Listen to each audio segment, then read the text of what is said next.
সিনেমার শুরুতেই আমরা ফ্যামিলি জিয়ানকে দেখতে পাই, যাকে কিনা তারই সৎ বোন শিন রাত দিয়েছিল। শিন নিজের সাথে করে একটি মোটা লোককে নিয়ে আসে এবং লোকটিকে বলে, আজকে রাত তোমাকে এই মেয়েটির সাথে কাটাতে হবে। শিন এখানে জিয়ানকে বলে, আজকে রাতে তুমি মোটা লোকটির সাথে কাটাবে। কালকে যখন তোমার ফিয়ান্সে চাঙ্গান এটা জানতে পারবে, তখন তোমাকে আর বিয়ে করবে না। রাজকুমার চাঙ্গান তো আমাকেই বিয়ে করবে। এটা বলে শিন সেখান থেকে চলে যায়। এবার সেই মোটা লোকটি যখনই জিয়াংয়ের কাছে যেতে যাবে, জিয়াং কোনো মতে লোকটিকে মেরে সেখান থেকে তাড়াতাড়ি করে পালিয়ে যায়। অপরদিকে আমরা এই ড্রামার মেন লিড ইয়ানকে দেখতে পাই, যে কিনা এই রাজ্যের রাজা ছিল এবং সে এখানে মন্দিরে প্রার্থনা করতে এসেছিল। প্রার্থনা হয়ে যাওয়ার পরে ইয়ান সেখান থেকে যাচ্ছিল, তখনই সেই রাস্তা দিয়ে আমাদের জিয়াংও পালাচ্ছিল। জিয়াং এখানে ইয়ানের সাথে ধাক্কা খায় এবং ইয়ান এখানে জিয়াংকে প্রথম দেখায় ওর প্রেমে পড়ে যায়। যেহেতু জিয়াংকে ড্রাগ দেওয়া হয়েছিল, তাই ও নিজের হুঁশে ছিল না। অপরদিকে ইয়ানও তো ওকে পছন্দ করে ফেলেছে, তাই দুজনে তখন একটি রুমে চলে আসে এবং সেই রাতটা একসাথে কাটায়। পরের দিন সকালবেলা জিয়াং উঠে পালানোর চেষ্টা করে, তবে তখন ইয়ান ওর হাত ধরে ফেলে আর রেগে গিয়ে বলে, কাল রাতে তুমি আমার সাথে কাটিয়েছো আর এখন পালানোর চেষ্টা করছো। জিয়ান বলে, আসলে কাল রাতে আমাকে ড্রাগ দেওয়া হয়েছিল, আমি যেও আপনার দায়িত্ব নিতে পারবো না, কারণ আমার বিয়ে অলরেডি ঠিক করা আছে। এটা বলে জিয়ান নিজের সোনার একটা হেয়ার পিন ক্ষতিপূরণ হিসেবে ইয়ানকে দেয়।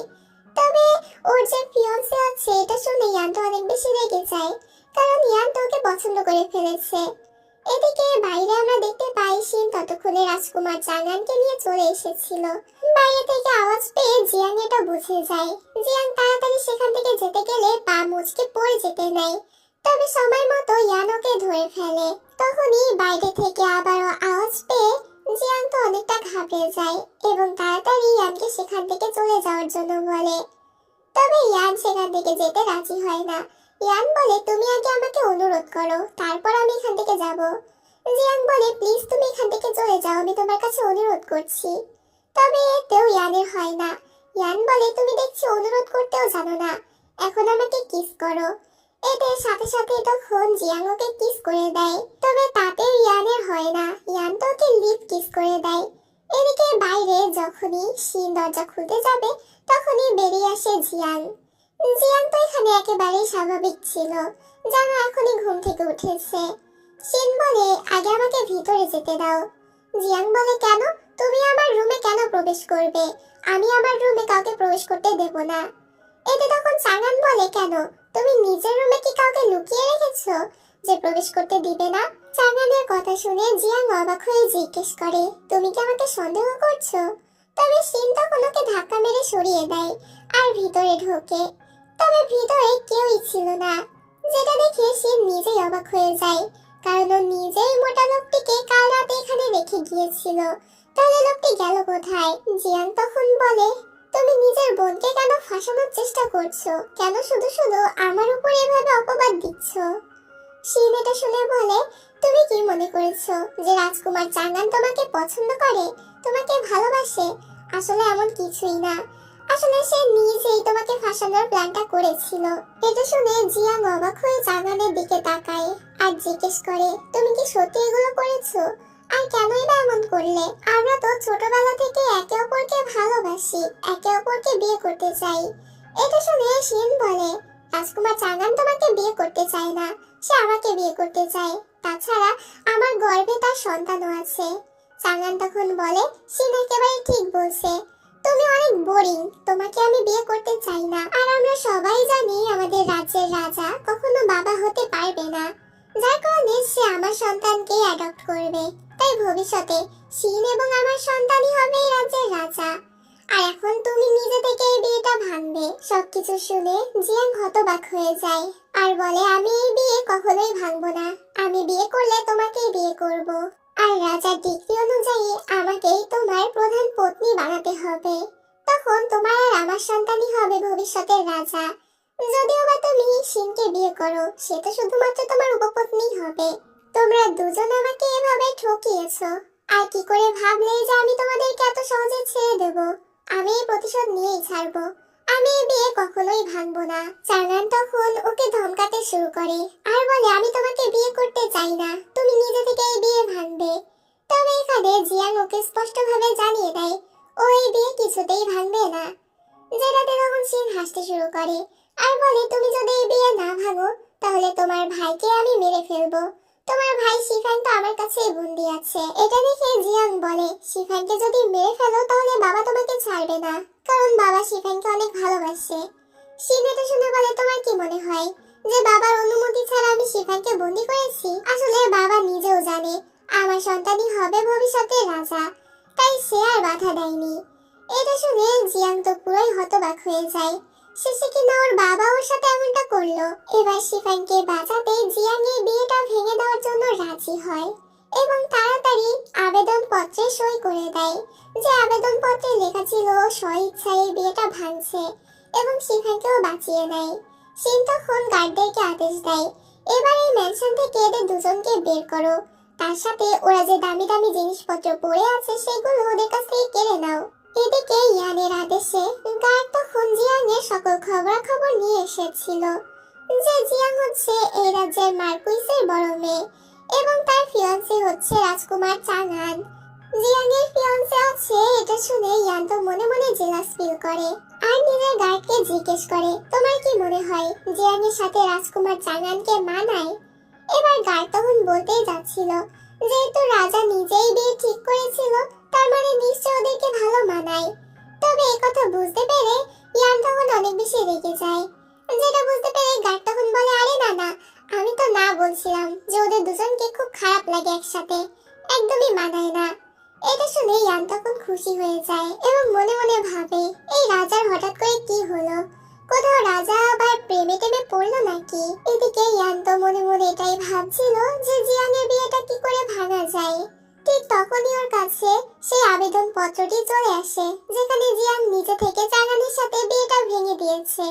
যেটা দেখে ও তো অনেক খুশি হয়ে যায়, যেহেতু মেঘনা চাইতেই জল, এবার জিয়াং কেউ নিজেই বিয়ে করবে। ইয়ানের গার্ডের মাথায় তো কিছুই ঢুকছিল না। ইয়ান তখন গার্ডকে বলে, যাও তাড়াতাড়ি গিয়ে জিয়াংকে ডেকে পাঠাও, বলো রাজা ওকে ডেকেছে। এভাবে কিছুক্ষণ পার হয়ে যায়। ইয়ান তো জিয়াংয়ের জন্যই অপেক্ষা করছিল। কিছু সময় যেতেও গার্ডকে জিজ্ঞেস করে, জিয়াং কি এসেছে দেখা করার জন্য? গার্ড তখন বলে, না এখন আসেনি। এভাবে প্রতিটা মিনিটে মিনিটেও গার্ডকে জিজ্ঞেস করতে থাকে জিয়াং এসেছে কিনা।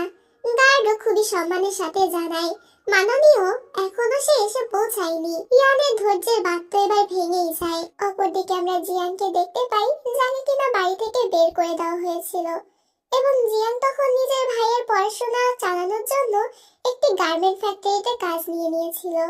হঠাৎ করে ওর অনেক বমি বমি আসতে থাকে। এতে জিয়াংয়ের কিছু একটা সন্দেহ হয়, তাই ও ডাক্তারের কাছে যায়। ডাক্তার তখন চেক আপ করে বলে, আপনি প্রেগনেন্ট। এটা শুনে জিয়াং কি বলবে বুঝতে পারে না আর সেখান থেকে বেরিয়ে আসে। তখনই সেখানে ঝাও পরিবারের বড় ছেলে উই চলে আসে, যে এখানে আসতে জিয়াংকে বলে, তুমি না মার্কুইসের বড় মেয়ে যাকে কিনা বাড়ি থেকে বের করে দেওয়া হয়েছে? জিয়াং বলে, আমি সে নই। এটা বলেও যেতে যায়। তবে তখন উই ওর সাথে অসভ্যতামি করতে শুরু করে আর ওকে কিছুতেই সেখান থেকে যেতে দিচ্ছিল না। জিয়াং বলতে থাকে, আমি প্রেগনেন্ট, আমাকে ছেড়ে দাও। তখন সেই পথ দিয়ে ইয়ান আসছিল। ইয়ান এটা দেখতে পেয়ে তাড়াতাড়ি এসে উইকে একটা লাঠি মেরে ফেলে দেয় আর জিয়াংকে বাঁচিয়ে নেয়। এবার উই তো অনেক বেশি রেগে যায় যে তোমার এত সাহস হয় কি করে আমাকে লাঠি মারার। ইয়ান তখন নিজের গার্ডকে বলে, ওকে বুঝিয়ে দাও যে আমার এত সাহস কোথা থেকে এসেছে। গার্ড তখন নিজের টোকেন বের করে, যেটা দেখে উই তো ভয় পেয়ে যায় আর বুঝতে পারে ও রাজার সাথে টক্কর নিয়েছে, তাই তাড়াতাড়ি ক্ষমা চাইতে থাকে। তবে গার্ড ওকে বন্দি করার আদেশ দেয়। এদিকে ইয়ান তো রেগে জিয়ানকে জিজ্ঞেস করে, তুমি আমাকে রেখে কোন পুরুষের সাথে আবার সম্পর্কে জড়িয়েছো আর প্রেগনেন্ট হয়ে গিয়েছো? আসলে ও তো জানতো যে ও কোনোদিন বাবা হতে পারবে না, তাই এমন প্রশ্ন করছে। জিয়ান তো অনেক বেশি রেগে যায় আর বলে, তুমি আমার চরিত্রের উপর এভাবে আঙুল তুলতে পারো না। এই বাচ্চা আমার, আমি ওকে মানুষ করব, তোমারও দায়িত্ব নেওয়ার কোনো প্রয়োজন নেই। জিয়াং এর কথা শুনে ইয়ান তো অবাক হয়ে যায়। তার মানে কি সত্যি এই বাচ্চাটা ওর? কিন্তু কিন্তু এটা কি করে সম্ভব, কারণ ও তো কখনো বাবা হতে পারবে না। জিয়াং রাগ করে সেখান থেকে চলে যেতে চায়, তবে ইয়ান জোর করে ওকে কোলে তুলে নেয় এবং নিজের সিক্রেট ম্যানশনে নিয়ে আসে, যেখানে ইম্পেরিয়াল ডাক্তার জিয়াংকে চেক আপ করে আর বলে জিয়াং 3 মাসে প্রেগনেন্ট। এটা শুনে ইয়ান তো আরো অবাক হয়ে যায়, কারণ 3 মাস আগেই তো ওর সাথে জিয়াংয়ের দেখা হয়েছে। তার মানে এটা হয়তো সত্যি ওরই বাচ্চা। জিয়াং তো এদিকে রাগ করে বসেই ছিল। ইয়ান তখন ডাক্তারকে ওকে একটু চেক আপ করতে বলে। ডাক্তার ওকে চেক আপ করে অবাক হয়ে যায় আর বলে আপনি তো এখন একেবারেই সুস্থ হয়ে গিয়েছেন। আগে কিছু সমস্যার জন্য আপনি বাবা হতে পারতেন না, কিন্তু এখন আপনি একেবারে সুস্থ আছেন, হয়তো মেডিসিন খেয়ে উন্নতি হয়েছে। এটা শুনে ইয়ান তো অনেক খুশি হয়ে যায়, তার মানে এটা সত্যি ওরই বাচ্চা। তবে জিয়াং তখনও রেগে ছিল। জিয়াং সেখান থেকে চলে যেতে চাইলে ইয়ান ওকে আটকায় আর বলে তুমি এখন থেকে এখানেই থাকবে, আমার সাথে থাকবে, কারণ তোমার পেটে আমার বাচ্চা আছে, আমারও অধিকার আছে আমার বাচ্চার দায়িত্ব নেওয়ার। জিয়াং তারপরও চলে যেতে চায়, কারণ একবার বিশ্বাস ভাঙার পর ও আর কাউকে বিশ্বাস করতে পারছিল না।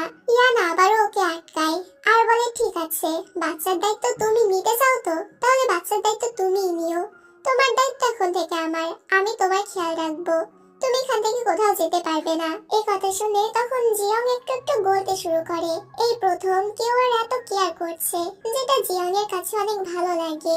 এরপর ইয়ান জিয়াং এর জন্য চিং নামের একটি পার্সোনাল মেডের ব্যবস্থা করে দেয়, যে এখন থেকে জিয়াং এর খেয়াল রাখবে। তার সাথে ইয়ান এখানে ওর জন্য অনেক দামি দামি জিনিসপাতিও নিয়ে এসেছিল, যেগুলো দেখে জিয়াং তো বেশ অবাক হয়ে যায় আর বুঝতে পারে ইয়ান হয়তো কোনো নোবেল ফ্যামিলির ছেলে। তখন সেখানে শিফাং চলে আসে।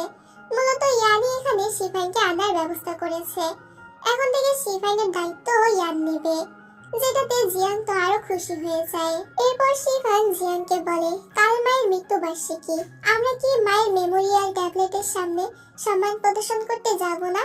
জিয়াং বলে অবশ্যই যাব। তো পরের দিন সকাল সকাল জিয়াং শিফাংকে নিয়ে মার্কুইস ম্যানশনে চলে আসে নিজের মায়ের মেমোরিয়াল ট্যাবলেটের সামনে সম্মান প্রদর্শন করতে। তখন সেখানে শিন এবং চাঙ্গান বেরিয়ে আসে। শিন বলে তুই আবারও এখানে এসেছিস, নিশ্চয়ই আবারও চাঙ্গানকে ফাঁসানোর জন্য এসেছিস। জিয়াং তখন বলে তোদের সাথে কথা বলে আমি সময় নষ্ট করতে চাই না, আজ আমার মায়ের মৃত্যুবার্ষিকী, তাই তার মেমোরিয়াল ট্যাবলেটের সামনে শ্রদ্ধা জানাতে এসেছি। শিন বলে আচ্ছা ঠিক আছে, আমি তোদেরকে একটা শর্তে ভিতরে ঢুকতে দিতে রাজি আছি, এখানে 100 বার নাকে খড় দে। এটা শুনে শিফাং বলে ঠিক আছে, আমি আমার বোনের হয়ে নাকে খড় দিয়ে দেব। তবে জিয়াং তখন শিফাংকে সেখান থেকে সরিয়ে দেয়। জিয়াং বলে আমি এই শর্তে রাজি আছি। দাসী চিং তখন অবাক হয়ে জিজ্ঞেস করে আপনি সব কি বলছেন, এই অবস্থায় নাকে খড় দিলে আপনার পেটের বাচ্চার তো ক্ষতি হবে। আমি লর্ড ইয়ানকে এক্ষুনি ডেকে পাঠাচ্ছি, সে এসে সবকিছু ঠিক করবে। তবে জিয়াং সাথে সাথেই না বলে দেয়, কারণ জিয়াং তো আর জানতো না যে ইয়ান এই রাজ্যের রাজা। ও ভাবছিল যদি ইয়ান এখানে আসে তাহলে চাঙ্গান নিশ্চয়ই ওর কোনো ক্ষতি করে দেবে, যেহেতু চাঙ্গানের বাচ্চা ভবিষ্যতে রাজা হবে, তাই চাঙ্গানের হাতে এখন অনেক ক্ষমতা। তাই তখন জিয়াং সেখানে বাধ্য হয়ে নাকে খড় দিতে শুরু করে। ওকে নাকে খড় দিতে দেখে শিন এবং চাঙ্গান বেশ মজাই নিচ্ছিল। তবে 100 বার নাকে খড় দেওয়ার পরও শিন ওকে ভিতরে ঢুকতে দেয় না, বরং একটি দাসীকে দিয়ে ওর মায়ের মেমোরিয়াল ট্যাবলেটটাকে বাইরে আনে এবং সেটা নিচে থেকে জিয়াংকে দিতে যায়। জিয়াং সেটা ধরতে গেলে শিন তখন ইচ্ছা করে সেটা নিচে ফেলে দেয়, যার কারণে মেমোরিয়াল ট্যাবলেটটা সেখানেই ভেঙে যায়। এটা দেখে জিয়াং অনেক রেগে যায় আর তখনই শিনকে মারতে যায়। তবে তার আগে চাঙ্গান এসে জিয়াং এর পেটে লাথি মারে। চাঙ্গান রেগে বলে তোমার সাহস হয় কি করে ওকে মারার চেষ্টা করার, তুমি জানো না ও ভবিষ্যতে রাজার জন্ম দিতে চলেছে, যদি শিনের কিছু হয়ে যেত তখন কি হতো। এদিকে লাঠি খেয়ে জিয়াং এর অবস্থা তো খারাপ হয়ে যায়। শিন রেগে জিয়াংকে মারার জন্য একটি তলোয়ার হাতে তুলে নেয়। শিফাং নিজের বোনের উপরে অত্যাচার সহ্য করতে পারে না আর সোজা গিয়ে চাঙ্গানের হাতে কামড় দিয়ে বসে, যেটাতে চাঙ্গান তখন অনেক বেশি রেগে যায় আর গার্ডদেরকে বলে শিফাংকে বন্দি করে সেখান থেকে নিয়ে যাওয়ার জন্য। এরপর ওরা জিয়াংকে নিয়ে ভিতরে চলে আসে জিয়াংকে টর্চার করার জন্য। এখানে জিয়াং এর গলায় হাত পায়ে দড়ি বেঁধে সেটা ঘোড়ার সাথে লাগিয়ে দেওয়া হয়েছিল। যখন ঘোড়াগুলো সামনের দিকে এগোয় তখন জিয়াং এর গলায় ফাঁস লেগে যায়। চিং তখন বলতে থাকে ওনাকে ছেড়ে দিন, আপনারা জানেন না ওর পেটে কার সন্তান আছে। আর কিছু বলার আগেই চাঙ্গান ওকে থাপ্পড় মারে আর বলে, সামান্য দাসী হয়ে এত কথা বলো কোন সাহসে। এদিকে শিন এসে তো জিয়ানকে ইচ্ছা মতো চড় মারছিল। ততক্ষণে সেখানে খবর পেয়ে ইয়ান চলে আসে। ইয়ান এই দৃশ্য দেখে অনেক বেশি রেগে যায়। ইয়ান তাড়াতাড়ি গিয়ে তখন জিয়ানকে উদ্ধার করে। চাঙ্গান তখন বলে, মহারাজ আপনি যে আসবেন আগে কেন বললেন না, তাহলে আমি সমস্ত ব্যবস্থা করে রাখতাম। এটা শুনে ইয়ান আরো বেশি রেগে যায় আর বলে, তোমাদের সাহস হয় কি করে আমার হবু বাচ্চার মাকে এভাবে টর্চার করার। এটা শুনে সবাই তো অবাক হয়ে যায়। শিন উঠে বলে, আসলে এটা আমাদের ফ্যামিলি ম্যাটার। ও বিয়ের আগেই প্রেগনেন্ট হয়ে গিয়েছে, যার কারণে আমরা ওকে শাস্তি দিচ্ছিলাম, এছাড়া আর বেশি কিছুই না। ইয়ান তো এটা শুনে আরো রেগে যায় আর বলে, কি বললে তুমি? দাসী তখন বলে, শিন তুমিও তো বিয়ের আগেই প্রেগনেন্ট হয়েছো। চাঙ্গান বলে, শিনের বেলায় আলাদা ব্যাপার, কারণ ও ভবিষ্যতে রাজার মা হতে চলেছে। এটা শুনে ইয়ান রেগে চাঙ্গানকে নীল ডাউন হতে বলে। সাথে সাথে চাঙ্গান ভয় পেয়ে নীল ডাউন হয়ে যায়। ইয়ান তখন চাঙ্গানকে শাস্তি স্বরূপ 50 ঘা চাবুকের বাড়ি মারতে বলে, এবং এটা ছিল শিকলের চাবুক, যার এক ঘা পড়লেই মানুষ কুপোকাত হয়ে যায়। আর শিন যেহেতু প্রেগনেন্ট, তাই শিনকে একটু কমিয়ে শাস্তি দেয় আর বলে, মন্দিরে বসে তুমি আমাদের ধর্মগ্রন্থের পুস্তকে 100 বার কপি করে লিখবে এবং জিয়াংয়ের জন্য মন্দিরে বসে প্রার্থনা করবে। আমি একটি লোক পাঠিয়ে দেব যে তোমার উপরে নজরদারি করবে, তাই ফাঁকিবাজি করার একেবারেই চেষ্টা করবে না। তুমি প্রেগনেন্ট বলে আমি তোমাকে কম শাস্তি দিলাম। রাজার কাছ থেকে এমন শাস্তি পেয়ে শিন তো অনেক বেশি ঘাবড়ে যায়। তার সাথে মনে মনে এটা নিয়ে হিংসা করতে থাকে যে রাজা কেন জিয়াংয়ের জন্য এত কেয়ার করছে। এরপর ইয়ান জিয়াংকে নিয়ে ম্যানশনে ফেরত চলে আসে। ডাক্তার চেক আপ করে বলে, বাচ্চা একদম সুস্থ আছে, তেমন কোনো ক্ষতি হয়নি, ঠিক সময় মতো আপনি তাকে বাঁচিয়ে নিয়েছেন।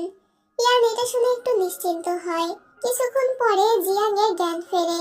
জিয়াংয়ের জ্ঞান ফিরতে ওর মনে পড়ে যায় যে ইয়ান ওকে বাঁচাতে এসেছিল, এবং ইয়ান সেখানে আসার সাথে সাথে সবাই ওকে ইওর ম্যাজেস্টি বলে গ্রিটিংও করেছিল। জিয়াং ইয়ানের কাছে জিজ্ঞেস করে, সত্যি করে বলো তো তুমি আসলে কে? এবার ইয়ান কোনো কথা না বলে নিজের টোকেনটাকে বের করে দেয় আর বলে, টোকেন দেখেই তুমি বুঝে নাও যে আমি আসলে কে। জিয়াং অবাক হয়ে বলে, এটা তো রাজার টোকেন, কিন্তু তুমি এটা কি করে পেলে? তার মানে তুমি কি রাজার অনেক কাছের একজন লোক? তাই তো তখন সবাই মিলে তোমাকে গ্রিটিং করেছিল, তাই না? জিয়াং এর মুখে এমন কথা শুনে ইয়ান নিজেই তখন বোকা বনে যায়। ইয়ান বলে, তুমি ভুল বুঝছো, আসলে আমি এই রাজ্যের রাজা। তবে জিয়াং এই কথা বিশ্বাস করে না, ওর মনে হচ্ছিল ইয়ান ওর সাথে মজা করছে। গার্ড ওয়ান তখন বলে, ম্যাজেস্টি ঠিকই বলছে, সেই হলো এই রাজ্যের রাজা, আর আমি হলাম তার একমাত্র গার্ড, মানে মিলিটারি কমান্ডার আর কি। তবে এই কথাগুলো জিয়াং বিশ্বাস করতে পারে না, ভাবে ওরা হয়তো মজা করছে। জিয়াং বলে, তাছাড়া তোমরা কি একটা কথা জানো, আমাদের রাজ্যের রাজা নাকি গে, মানে ছেলেদের প্রতি ইন্টারেস্টেড আর কি। এমনকি তার যে ইম্পেরিয়াল গার্ড ওয়ান আছে তার সাথে নাকি তার সম্পর্ক আছে, সেই জন্যই তো সারাদিন ওরা দুজন একসাথেই থাকে। ইয়ান জিজ্ঞেস করে, এই কথাগুলো তোমাকে কে বললো? জিয়াং বলে, কেন, পুরো রাজ্যের সবাই তো এই বিষয়ে জানে যে আমাদের রাজা একজন গে এবং তার গার্ডের সাথে তার অবৈধ সম্পর্ক আছে, সেই জন্যই তো সে আজ পর্যন্ত বিয়ে করেনি, না কোনো মেয়ের সাথে প্রেম করেছে। এসব শুনে গার্ড ওয়ানের তো হাওয়া টাইট হয়ে যায়। ইয়ান রেগে তখন ওর দিকে তাকায় আর বলে, রাজ্যের সবাই জানে এই বিষয়ে, শুধু আমি জানি না। নিশ্চয়ই তুমি লুকিয়েছো এই কথাগুলো আমার থেকে। যাও এক্ষুনি গিয়ে এই গুজবগুলোকে রাজ্য থেকে সরিয়ে দাও। অন্যদিকে চাঙ্গানকে তো চাবুকের বাড়ি মারা হয়েছিল এবং ওর ব্যথার জায়গায় শিন তখন ওষুধ লাগিয়ে দিচ্ছিল। শিন এখানে এটা নিয়ে চিন্তিত ছিল যে রাজা জিয়াং এর এত কেয়ার করছে, কোথাও সত্যি আবার জিয়াং এর পেটে যে বাচ্চাটা আছে সেটা রাজার নয় তো? যদি এমনটাই হয় তাহলে ওদের বাচ্চা তো কখনোই রাজা হতে পারবে না, তাই এখনই ওদেরকে কিছু একটা করতে হবে। শিন তখন একটা শয়তানি প্ল্যান করে। অপরদিকে আমরা লেডি ফাং নামের একজন মহিলাকে দেখতে পাই, যে সেই ম্যানশনের সামনে আসে এবং জিজ্ঞেস করে, এখানেই আমার স্বামী রোজ আসে ওই মেয়েটার সাথে দেখা করতে, তাই না? গার্ডটি তখন বলে, হ্যাঁ, মার্কুইসের ছোট মেয়ে শিন আমাকে বলেছে ইম্পেরিয়াল ডাক্তার সবসময় এখানেই আসে। এটা শুনে লেডি ফাং অনেক রেগে যায় আর ভিতরে চলে আসে। লেডি ফাংকে এভাবে ভিতরে আসতে দেখে চিন তখন ওনাকে আটকাতে চায়, তবে লেডি ফাং তো কোনো কথাই শোনে না। বাইরে থেকে চিৎকার চেঁচামেচি শুনে তখন জিয়ান বাইরে চলে আসে। জিয়ানকে দেখে লেডি ফাং বলে, এসেছো তুমি অসভ্য মেয়ে, তুমি তো দেখছি আমার স্বামীকে ফাঁসিয়ে আবার প্রেগনেন্ট হয়ে গিয়েছো, তা তোমার লজ্জা করে না অন্যের স্বামীকে ফাঁসাতে? জিয়ান তো অবাক হয়ে যায় আর চিনকে জিজ্ঞেস করে, ইয়ান কি আগেও বিয়ে করেছিল নাকি? ইয়ান আমাকে এভাবে কি করে ঠকাতে পারলো? চিন তখন বলে, আপনি এসব বিশ্বাস করবেন না, আর তাছাড়া আপনার কি মনে হয় মাস্টার ইয়ানের টেস্ট কি এত খারাপ যে এনার মতো একটা মহিলাকে বিয়ে করবে? জিয়ান এটা শুনে মনে মনে ভাবে চিন ঠিকই বলছে, ইয়ানের টেস্ট এতটাও খারাপ না। চিন তখন জিজ্ঞেস করে, আপনার হাজবেন্ডের নাম কি? লেডি ফাং বলে, আমার হাজবেন্ড হচ্ছে এই রাজ্যের ইম্পেরিয়াল ডাক্তার, তাই তো এই অসভ্য মেয়েটা আমার হাজবেন্ডকে ফাঁসিয়েছে। এটা শুনে জিয়াং বুঝতে পারে যে লেডি ফাং ওকে ভুল বুঝছে। চিন তখন ওনাকে বোঝানোর চেষ্টা করে, আপনি ভুল বুঝছেন, এমন কিছুই না। তবে লেডি ফাং তো তখন কান্নাকাটি শুরু করে এবং চিৎকার করে সেখানে লোক জড়ো করে। এবার ওই লোকগুলো সবকিছু শোনার পরে জিয়াংকে কথা শোনাতে শুরু করে এবং অনেক বাজে মন্তব্য করতে থাকে। সেগুলো শুনে জিয়াংয়ের তখন শরীর খারাপ হয়ে যায়।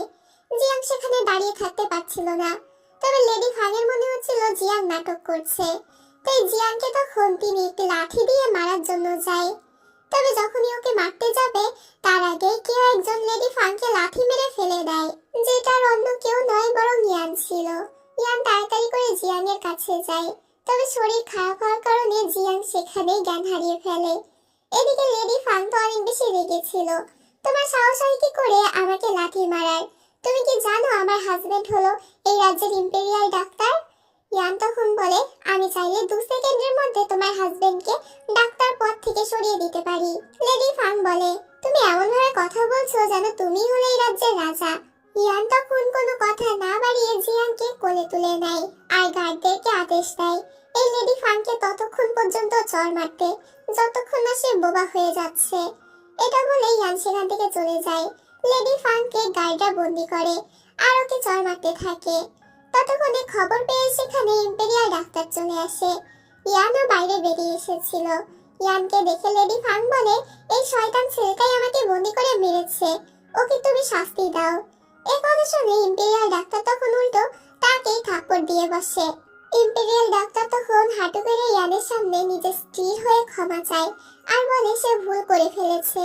এবার ইয়ান যে রাজা এটা শুনে লেডি ফাং এর মুখ তো পুরো হা হয়ে যায়। লেডি ফাং এতটাই শক্ট হয়ে গিয়েছিল যে সেখানে ইয়ানের পায়ে পড়ে যায় আর ক্ষমা চাইতে শুরু করে। লেডি ফাং বলে, আসলে শিন এবং রাজকুমার চাঙ্গানি আমাকে এগুলো করতে বলেছিল। যেহেতু রাজকুমার চাঙ্গান বলেছিল তাই আমি ভেবেছিলাম সে হয়তো মিথ্যা বলেনি, তাই এখানে এসে ঝামেলা করেছি। ইয়ানের কাছে পরিষ্কার হয়ে যায় তার মানে চাঙ্গান এবং শিনি এগুলো করেছে। ইয়ান এক্ষুনি ওদেরকে মজা দেখানোর জন্য যেতে চায়, তবে তখনই সেখানে জিয়াং চলে আসে। জিয়াং বলে, তুমি আর এসব কিছুর মধ্যে ইনভলভ হবে না, এগুলো আমাকে সামলানোর দায়িত্ব দাও, আমি নিজে ওদেরকে দেখে নেব। ইয়ান বলে, কিন্তু এখন তোমার রেস্ট নেওয়া উচিত। জিয়াং বলে, তুমি চিন্তা করো না, আমি নিজে খেয়াল রাখবো। যেহেতু ওরা আমার সন্তানকে মারার চেষ্টা করেছে তাই আমি প্রতিশোধ নিয়েই ছাড়বো। ইয়ান এবার রাজি হয় আর বলে, তুমি চিন্তা করো না, আমি তোমার কোনো মতে কোনো ক্ষতি হতে দেব না। এদিকে জিয়াংকে ফাঁসাতে না পেরে চাঙ্গান তো অনেক বেশি রেগেছিল যে এবার ওদের প্ল্যান ফেল করলো। শিন বলে, চিন্তা করো না, আমার কাছে এখনো একটি প্ল্যান রয়েছে। কালকে বাবার 50তম জন্মদিন, যেখানে জিয়াং অবশ্যই আসবে আর আমি ওকে এমন ভাবে অপমান করব যে ও আর কাউকে মুখ দেখানোর সাহসও পাবে না। এটা শুনে চাঙ্গান তখন অনেক খুশি হয়ে যায়। পরের দিন আমরা মার্কুইস অর্থাৎ জিয়াং এবং শিনের বাবার 50তম জন্মদিন বার্ষিকী সিন দেখতে পাই, যেখানে সবাই মিলে তাকে জন্মদিনের শুভেচ্ছা জানায়। সবাই অনেক বেশি খুশি ছিল। ঠিক তখনই সেখানে চলে আসে শিফেনকে নিয়ে জিয়াং। তবে ওদেরকে দেখা মাত্রই মার্কুইসের মুখ কালো হয়ে যায় এবং সে একটি কাঁচের বাটি নিয়ে ওদের দিকে ছুঁড়ে মারে আর অনেক রেগে জিজ্ঞেস করে, তোমরা এখানে কেন এসেছো? জিয়াং বলে, বাবা, আমরা এখানে আপনার জন্মদিন সেলিব্রেট করতে এসেছি। এটা শুনে মার্কুইস বলে, বেয়াদব মেয়ে, তোমাদের মুখও আমি দেখতে চাই না। শিফেন বলে, কিন্তু বাবা, আপনি তো বলেছিলেন যে আপনি আমাদেরকে অনেক ভালোবাসেন।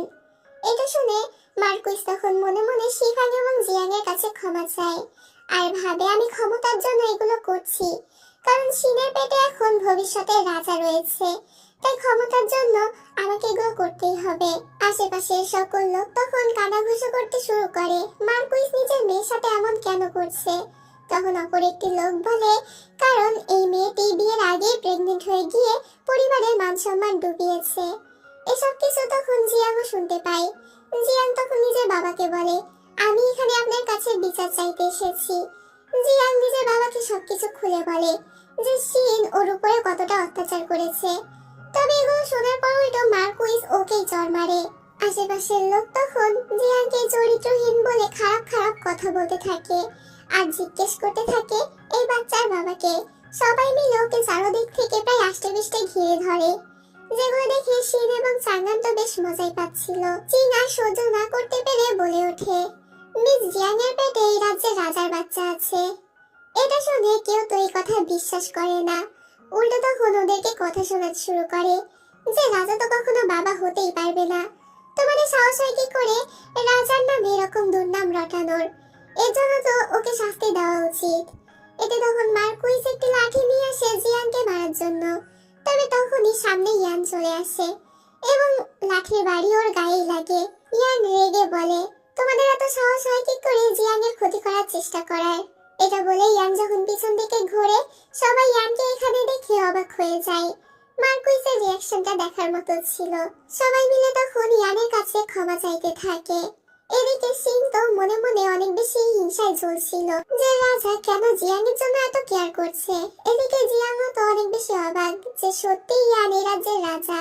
মার্কুইস তখন রাজার কাছে বারবার ক্ষমা চাইতে থাকে এবং জিয়াংকে বলে, আমি তো তোমার বাবা হই, তুমি বলো রাজাকে আমাকে ক্ষমা করে দিতে।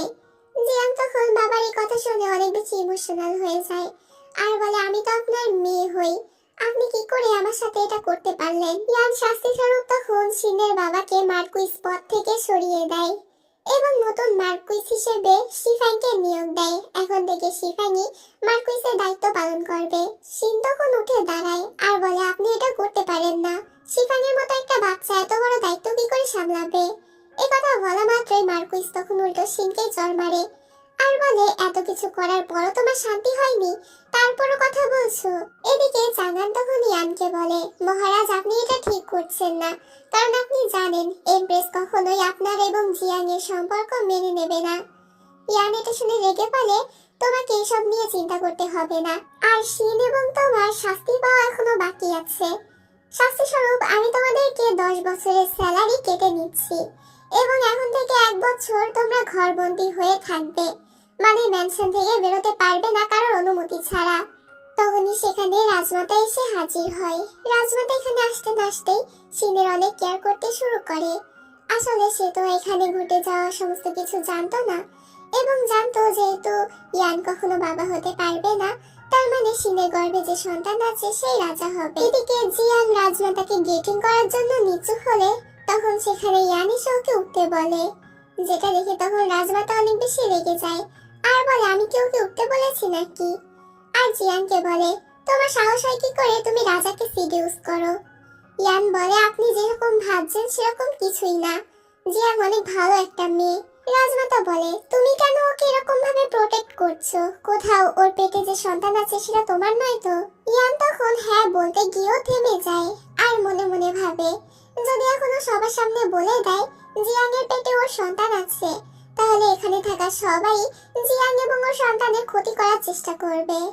তাই ইয়ান তখন বলে, না, জিয়াং এর পেটে যে সন্তান আছে সেটা আমার নয়, আসলে জিয়াং আমাকে একবার মৃত্যুর হাত থেকে বাঁচিয়েছিল, তাই আমি ওর এত কেয়ার করছি। তাছাড়া আপনারা তো জানেনই আমি কখনো বাবা হতে পারবো না, এছাড়া আর অন্য কোনো কারণই নেই। এটা শুনে জিয়াং তো হতবাক হয়ে যায় আর কি বলবে বুঝতে পারে না।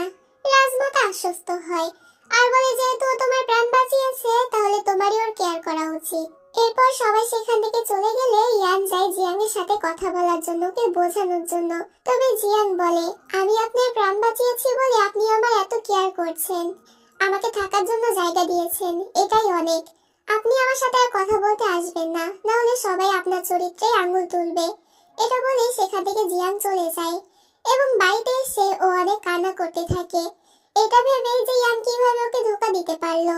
এদিকে ইয়ানও তো বাইরে এসে দাঁড়িয়েছিল জিয়াংয়ের সাথে কথা বলবে বলে, তবে চিন এসে ওর কাছে ক্ষমা চায় আর বলে মিস জিয়ান কিছুতেই আপনার সাথে দেখা করতে রাজি হয়নি। ইয়ান বলে কোনো ব্যাপার না, যতদিন না ও রাজি হবে ততদিন আমি এখানে এসে অপেক্ষা করব। এভাবে 1 মাস কেটে যায়। ইয়ান তো প্রত্যেক দিনই এখানে এসে জিয়ানের জন্য দাঁড়িয়ে দাঁড়িয়ে অপেক্ষা করত। শিফাং এটা দেখে এবং এই কয়েকদিনে ইয়ানের অবস্থা তো বেশ খারাপই হয়ে গিয়েছিল। শিফাং বলে তুমি এভাবে আর কতদিন দাঁড়িয়ে থাকবে? এর উত্তরে তখন ইয়ান বলে যতদিন না জিয়ান আমার সাথে দেখা করছে ততদিন আমি এখানে অপেক্ষা করব। এটা শুনে শিফাং ভিতরে চলে আসে এবং নিজের বোনকে বলে আপু এবার তোমার ওনাকে ক্ষমা করে দেওয়াই উচিত, কারণ সে বলেছে যতক্ষণ না তুমি নাকি দেখা করবে না ততক্ষণ সে এখানেই দাঁড়িয়ে থাকবে। তাছাড়া এই 1 মাসের প্রায় প্রত্যেক দিনই ইয়ান এখানে এসে দাঁড়িয়ে তোমার জন্য অপেক্ষা করে। ওর অবস্থাও খুব একটা ভালো না। এবার এটা শুনে জিয়ান ঠিক করে যে ও ইয়ানের সাথে দেখা করবে। হয়তো ইয়ানের ওই সময়ের কথাগুলো বলার পিছনে কোনো কারণ ছিল। এদিকে ইয়ান তো দাঁড়িয়ে দাঁড়িয়ে অপেক্ষা করছিলই, তখনই সেখানে গার্ড ওয়ান চলে আসে আর বলে অনেক বড় একটা সমস্যা হয়ে গিয়েছে, আপনাকে এক্ষুনি যেতেই হবে। এতে করে ইয়ানকে সেখান থেকে তাড়াতাড়ি যেতে হয়। এদিকে ইয়ানের সাথে দেখা করার জন্য জিয়াংও তখন বের হয়, তবে ইয়ান তো ততক্ষণে সেখান থেকে চলে গিয়েছিল, যেটা দেখে জিয়াংয়ের অনেক বেশি কষ্ট হয়। অপরদিকে আমরা দেখতে পাই শিন এবং চাংআন তখন রাজমাতার কাছে আসে এবং রাজমাতাকে বলে জিয়াংয়ের পেটে যে বাচ্চাটা আছে সেটা নাকি আসলে ইয়ানের। আমি খবর পেয়ে জানতে পেরেছি আসলে এই রাজমাতা ইয়ানের আসল মা ছিল না, বরং সৎ মা ছিল এবং এ হচ্ছে চাংআনের আসল মা। রাজমাতা বলে আমি আগেই জানতাম যে ওটা আসলে ইয়ানের বাচ্চা। চাংআন বলে তাহলে এখন আমরা কি করব? রাজমাতা বলে আমিও সেটাই ভাবছি যে এখন কি করব। শিন তখন বলে চিন্তা করবেন না, আমার কাছে প্ল্যান আছে। এটা বলে ও রাজমাতার কানে কানে প্ল্যান বলে। প্ল্যান শুনে রাজমাতা অনেক বেশি খুশি হয়ে যায়। এরপর আমরা জিয়াংকে তখন দেখতে পাই, তখন সেখানে একটি গার্ড চলে আসে এবং জিয়াংকে খবর দেয় শিফাং আজ স্কুলে গিয়েছিল এবং স্কুলে দুষ্টু ছেলেরা শিফাংকে অনেক বুলি করছে, তারা ওর কথা শুনছে না কিছুতেই। জিয়াং এতে নিজের গ্যারেজ তাড়াতাড়ি বের করতে বলে, ও সেখানে যাবে। অপরদিকে আমরা দেখতে পাই যে আসলে শিফাংকে বুলি করার এই প্ল্যানটা শিনেরই ছিল, কারণ ওরা জানতো যে জিয়াংকে যতক্ষণ না ম্যানশন থেকে ওরা বের করতে পারবে ততক্ষণ জিয়াংয়ের ওরা কোনো ক্ষতি করতে পারবে না।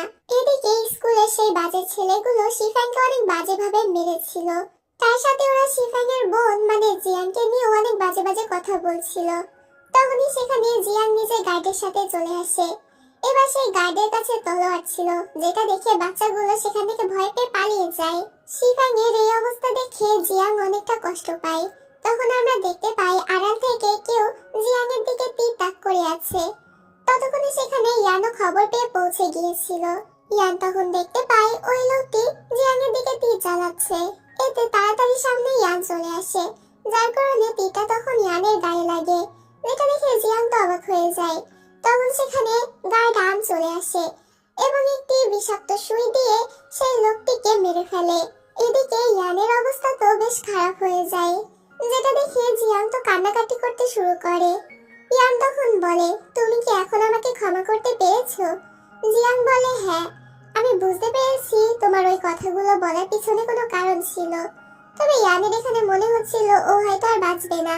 জিয়াং বলে চিন্তা করো না, আমি তোমার কিছুই হতে দেব না। তবে ইয়াং তখন সেখানেই অজ্ঞান হয়ে যায়, যেটা দেখে জিয়াং তো আরো জোরে কান্না করতে থাকে। এরপর আমরা ইয়ানকে অজ্ঞান অবস্থায় তখন দেখতে পাই।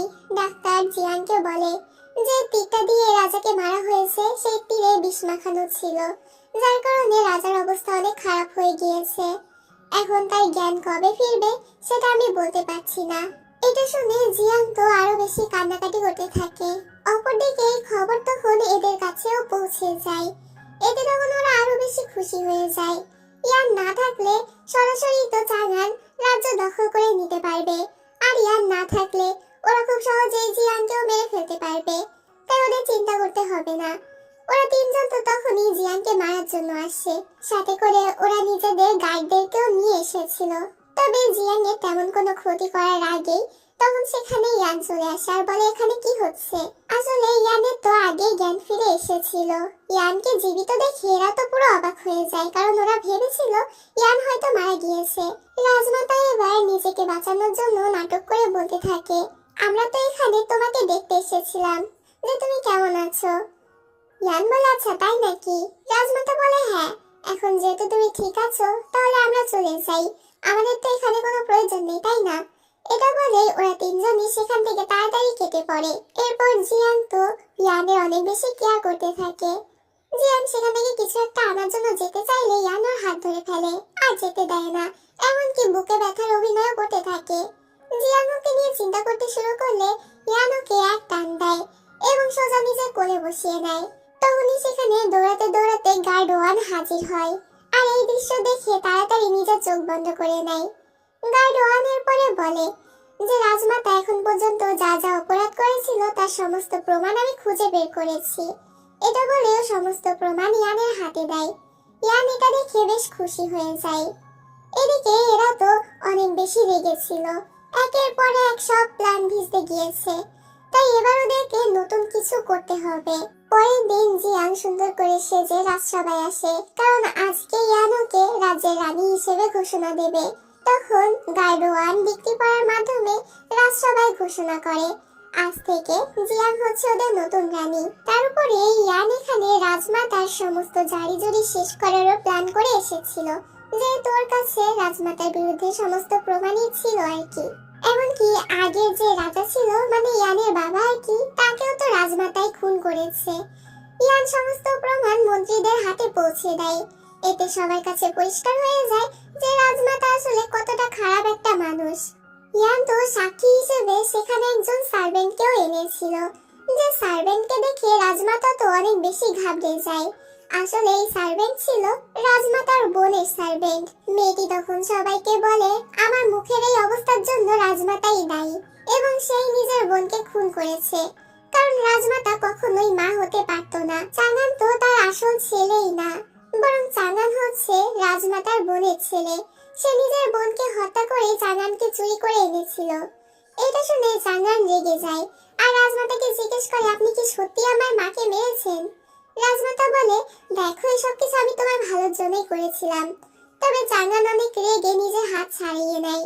রাজমাতা এবার ইয়ানকে বলে হ্যাঁ আমি এসব কিছু করেছি, এখন তুমি আমাকে কি করবে, মেরে ফেলবে তো? কিন্তু আমি মরলে তোমার বাচ্চা এবং বউ দুজনকেই মরতে হবে। তখনই হঠাৎ করে জিয়াংয়ের ডেলিভারি পেন হতে শুরু হয়ে যায়, যেটা দেখে ইয়ান তাড়াতাড়ি ওকে কোলে তুলে নেয় আর রাজপ্রাসাদের ভিতরে নিয়ে যায়। ও বাইরে অপেক্ষা করছিল কখন বাচ্চা হবে এই জন্য। গার্ড ওয়ান তখন সেখানে এসে বলে রাজ্যের কিছু লোক আপনার সাথে দেখা করতে এসেছে। ইয়ান এতে রাজসভায় চলে আসে। মূলত রাজ্যের এই লোকেরা এখানে এসেছিল কারণ অনেকদিন ধরেই রাজ্যে বৃষ্টি হয় না, সেই সমাধান চাইতেই। তবে তখনই হঠাৎ করে সেখানে বৃষ্টি শুরু হয়ে যায়, যেটা দেখে চাঙ্গান, শিন এবং রাজমাতা তিনজনেই তো মোটেই খুশি হয় না, কারণ এই একটাই উপায় ছিল জিয়াংকে ফাঁসানোর। বৃষ্টি না হলে ওরা পুরো রাজ্যে ছড়িয়ে দিত জিয়াং একটা অশুভ মেয়ে। তারপরও জিয়াংকে রানী বানানো হয়েছে, এই জন্য গড ওদের উপরে রেগে গিয়ে অভিশাপ দিয়েছে। এতে করে গ্রামের লোকেরা তখন জিয়াংকে জ্যান্ত জ্বালিয়ে মেরে ফেলতো। তখনই সেখানে চীন চলে আসে এবং জানায় জিয়াং দুইটা যমজ সন্তানের জন্ম দিয়েছে, একটা ছেলে এবং একটা মেয়ে। এটা শুনে ইয়ান তো খুশি হয়ে যায়। রাজ্যের লোকেরা তখন জিয়াংয়ের অনেক প্রশংসা করতে থাকে আর বুঝতে পারে যে ওদের নতুন রানী একদম পারফেক্ট হয়েছে। এরপর ইয়ান রাজমাতা, শিন এবং চাঙ্গানের শাস্তি দেওয়ার জন্য বসে এবং রাজমাতাকে মৃত্যুদণ্ড দেওয়া হয়, তার সাথে চাঙ্গান এবং শিনকে জেলে বন্দি করার আদেশ দেওয়া হয়। এরপর আমরা বেশ কিছুদিন পরে সিন দেখতে পাই। তখন জিয়াং এবং ইয়ান নিজেদের দুই ছেলে মেয়েকে কোলে করে রাজসভায় আসে এবং এরা তো এখানে খুব সুখে শান্তিতেই বসবাস করছিল। এই সিনের মাধ্যমে এই ড্রামাটি এখানেই শেষ হয়ে যায়। আশা করছি ড্রামাটি তোমাদের ভালো লেগেছে। তো ভালো লাগলে অবশ্যই লাইক করে দিও আর চ্যানেলটি সাবস্ক্রাইব করতে ভুলো না।